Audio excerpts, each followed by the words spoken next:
Hello everyone.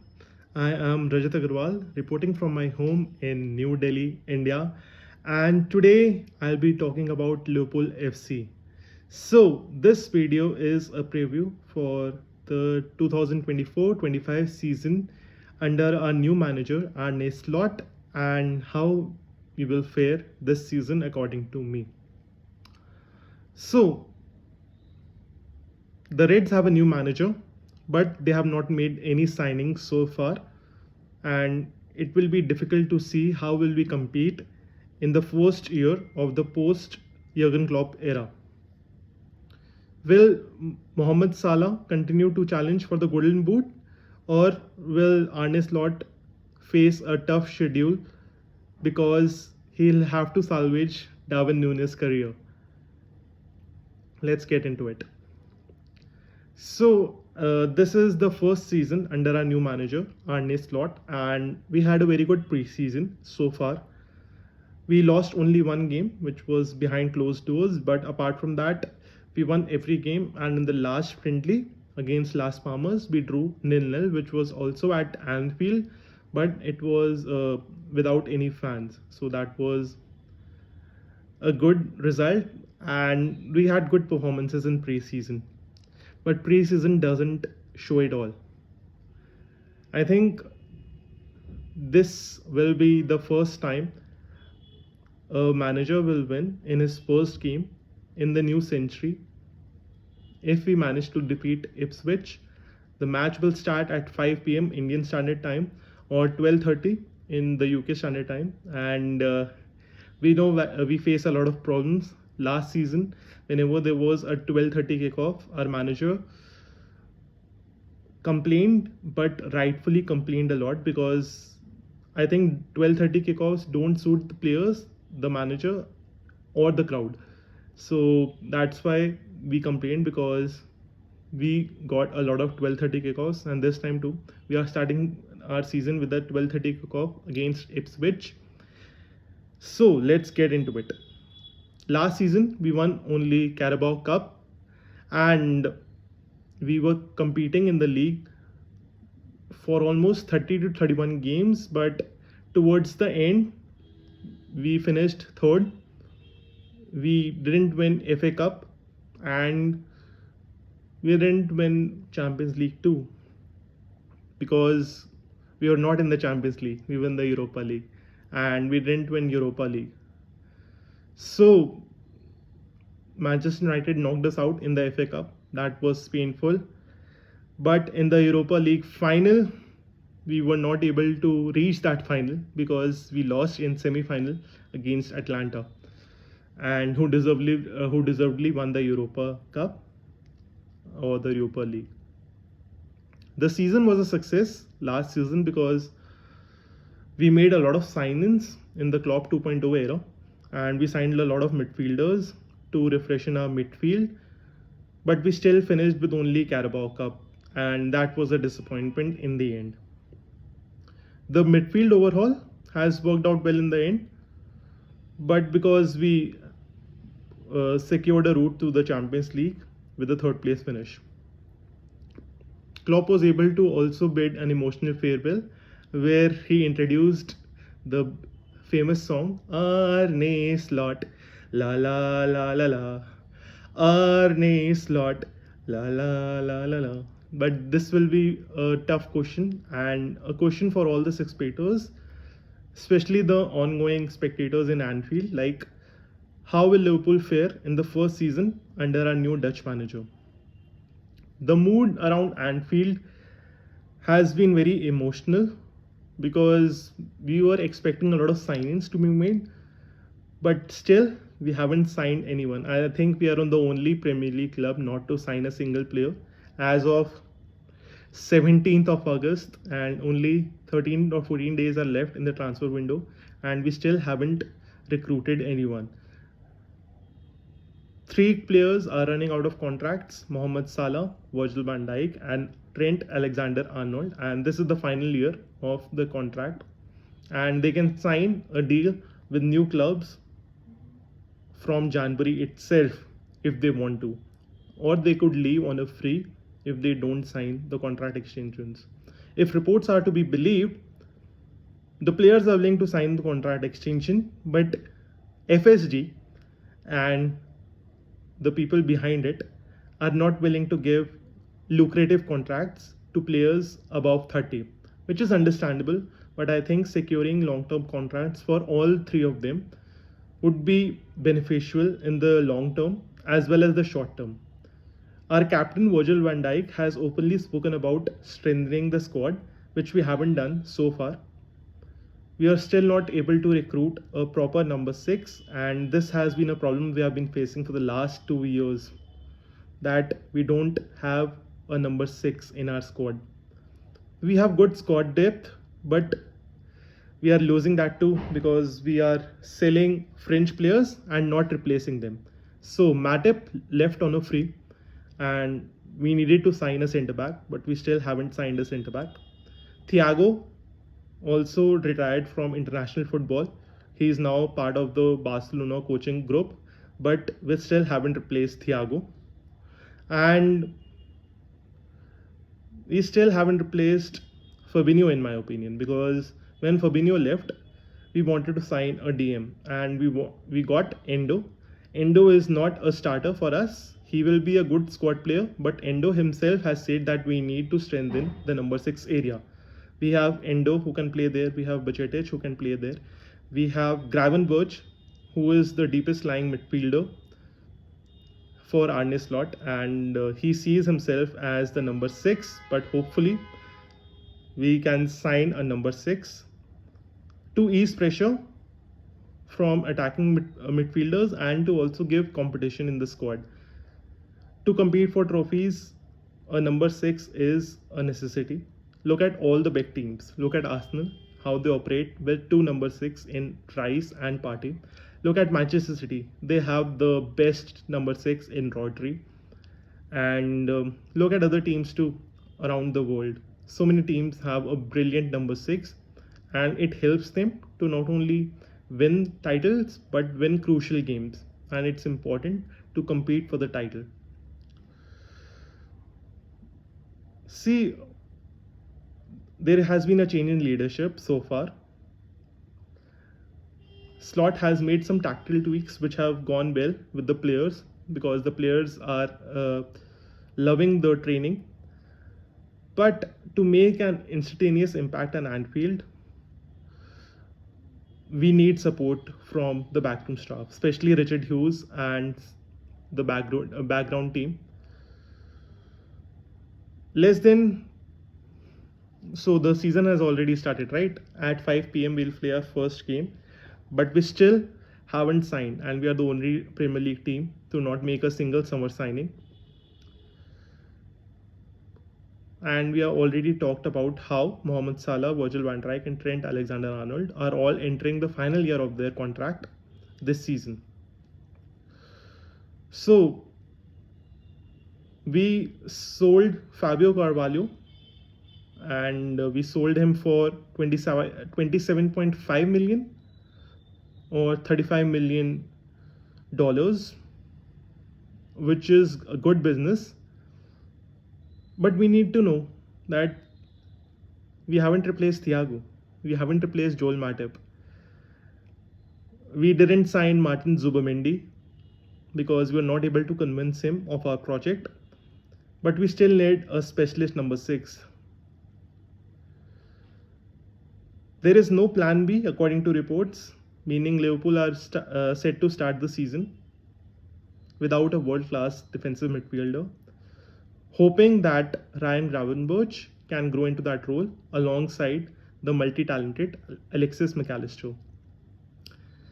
We have a deal in place for to sign Valencia goalkeeper Giorgio Mamardashvili, but he will be backup to Alisson and then Kelleher, right? We needed to enforce the centre-back area. We still need to sign a centre-back, number 6 and a right wing, in my opinion. Because if the goalkeeper, Mamardashvili, does sign for us, he'll be definitely loaned out for 1 or 2 seasons, so that in future he can replace Alisson Becker. We still have Kelleher at who is brilliant as an understudy to Alisson. In pre-season, we lost the first pre-season game to Preston North End 1-0. And apart from that, we drew 0-0 with Las Palmas, but we won all the remaining pre-season games. Dominic Szoboszlai, a 6.5 FPL asset, scored in the 1-0 victory over Real Betis, and I want to speak on him a little bit more. As he plays the number 10 position, he'll be vital from an FPL perspective for your teams, because I expect him to shine. I expect him to find those spaces in the attacking third. He can also share corner duty with Trent and Robertson, and also free kick duty with Trent and Robertson. But I think he plays a lot more freely if he is given that number 10 role, instead of being asked to defend and attack and defend and attack. So he is a good number 10 for us, and when he played that number 10 role for us, he scored that goal, the only goal against Real Betis. So when we defeated Arsenal, Carvalho and Salah scored. Carvalho again scored when we defeated Manchester United, but we also had good goals from Curtis Jones and Kostas Tsimikas. Robertson is back and Trent is back. So the back four for today's game will be Trent, Quansah, Virgil van Dijk and Robertson. In the midfield three, we have Gravenberch, McAllister and Szoboszlai.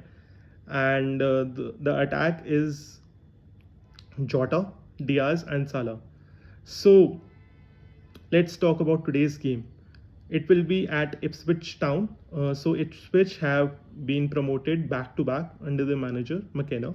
So he was a lot in demand, like because Chelsea wanted him and a lot of other clubs wanted him, but he stayed loyal to Ipswich, and I have to give him credit for that because they play good football. So whenever a team gets promoted, it's very difficult to play them because it's a banana skin for us, and I think it will be a tough game because in the first 15 to 20 minutes, their crowd will be up for it.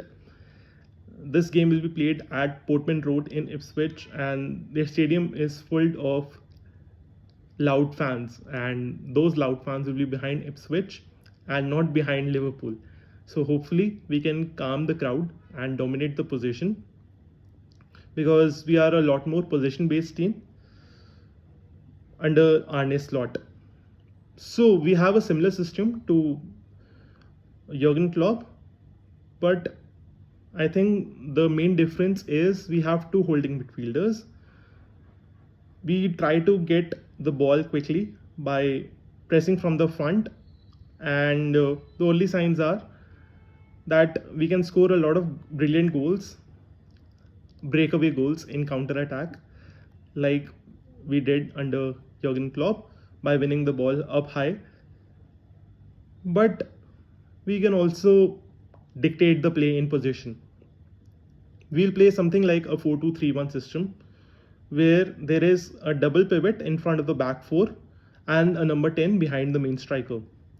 So the double pivot today will be of McAllister and Gravenberch, and the number 10 role will be given to Szoboszlai, in my opinion. So Endo will be the part of the squad, but we still need to sign a number 6. I think impact from the bench can be made by Harvey Elliott and Curtis Jones, and both of these players will look to add to their goals and assists this season. Curtis Jones is a dilemma and is a mystery for a lot of Liverpool fans because we don't know what he actually does. But the manager trusts him a lot, and Klopp trusted him because he didn't send him out on loan. And we still believe that we can get the best out of Curtis Jones under Arne Slot. And I think Jones can be one of the two options in the double pivot because he is good in position, he doesn't lose the ball much, and he can pass the ball to the next player and dictate the play or win back the ball. In defense, Quansah is ahead of Ibrahim Konate, and Jota will unquestionably lead the line ahead of Darwin Núñez. hopefully Jota stays fit, because if he stays fit, I think he and Salah can score at least 15 to 20 goals respectively. So the target for Jota, if he stays fit, will be at least 15 goals, 10 assists, and the targets for Salah every season is like double figures, right? At least 20 goals with 10-15 assists. So I think both of these players, if they stay fit, are good from an FPL point of view. At 7.5, Jota, who is the most clinical finisher we have at our club, is a great option to have in the first few weeks, depending on the game time he is given, because he faces a lot of competition from Darwin Núñez. So Jota and Núñez will compete for the centre forward slot under Arne Slot, while at left wing, Diaz and Gakpo will be vying for that position. Diaz will start today's game and hopefully impress the manager enough to stay off any transfer rumors we have for Diaz, because a lot of reports have come in that a lot of other teams are looking to buy Luis Diaz, and I think it is crucial that we don't sell any players and we buy 2-3 players to enhance our squad. We don't have the clear intensity of the Klopp era, because Liverpool will be focusing more on retaining possession with their far more patient approach under Arne Slot, who wants his team to kill opponents with passing like he did during preseason. So, speaking about the main players, I think the MVP is obviously Virgil van Dijk, and if he stays injury free, it will be a massive season for him. I hope that he signs that contract extension offered to him, and hopefully we do offer him that contract extension and he signs that contract extension. At 33 years of age, he is still the best centre back in the world according to me, and McAllister will also be integral to the efficacy of the engine room, which is the midfield, wherever he plays. He was immense in the first season at Anfield, and more of the same will be required under Arne Slot, especially before a new number 6 arrives, hopefully before deadline day. I think Liverpool's success hinges on Mo Salah and Alisson back home. So he is the team's undisputed talisman, and even though he suffered a dip in form last season, he was still the leading goal scorer for us, and he is still the main goal threat for us. He looked sharp in preseason, and I think he can be his back to his brilliance best with Jota and Diaz. And on the right, the interlink play between Trent, Szoboszlai and Salah will be good for Liverpool, especially if Trent is given the freedom to dictate play from the back. I think we have to speak about a potential surprise or breakout star. This season it could be Conor Bradley or Quansah, but I am hoping it will be Harvey Elliott. So I have a lot of expectations from Harvey Elliott, our youngster, and hopefully this season he'll be able to rack up a lot of goals and assists and contribute in this Liverpool team, because he will make a lot of impact from the bench, and I'm expecting big things from Harvey Elliott. If Conor Bradley gets game time, I'll be more than happy, because last season when Trent got injured, he was vital for us. Same with Quansah. I think he deserves to start ahead of Konate, and both Quansah and Bradley will be crucial in their roles throughout the season, with Alisson Becker in goal. I think we still have the best goalkeeper in the world in Alisson, and this season a lot of chances will be saved because of him. I think in 20 odd games we conceded last season, and it will be very crucial because we conceded first in 20 odd games, and hopefully we start on a high. We start good. We have great first 6 fixtures apart from Manchester United. They are all winnable fixtures, and we want to win every fixture, and this will be an expectation from me.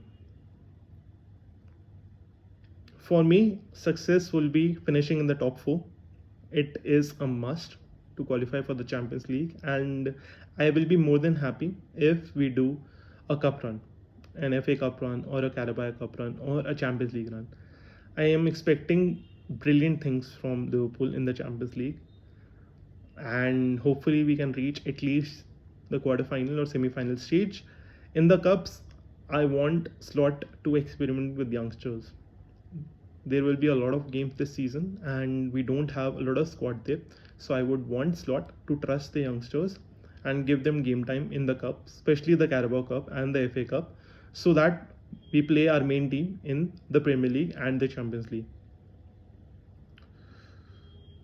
I am delighted. I will be delighted if we win a cup, a Carabao Cup or a FA Cup, and also we need to be efficient in the Champions League. I think the player of the season for me will be Mo Salah. The biggest disappointment this season for me will be Curtis Jones. The best signing, sadly we haven't made any signings, and the top scorer for me will be Mo Salah. In the Champions League, I'm expecting to reach the at least quarterfinal stage, and in the league, I am expecting to finish us at third. So yes, thank you for listening. Do like the video, subscribe and follow, and leave any comments regarding football and Liverpool FC, and what are your hopes for Liverpool FC under Arne Slot. Thank you and have a great day.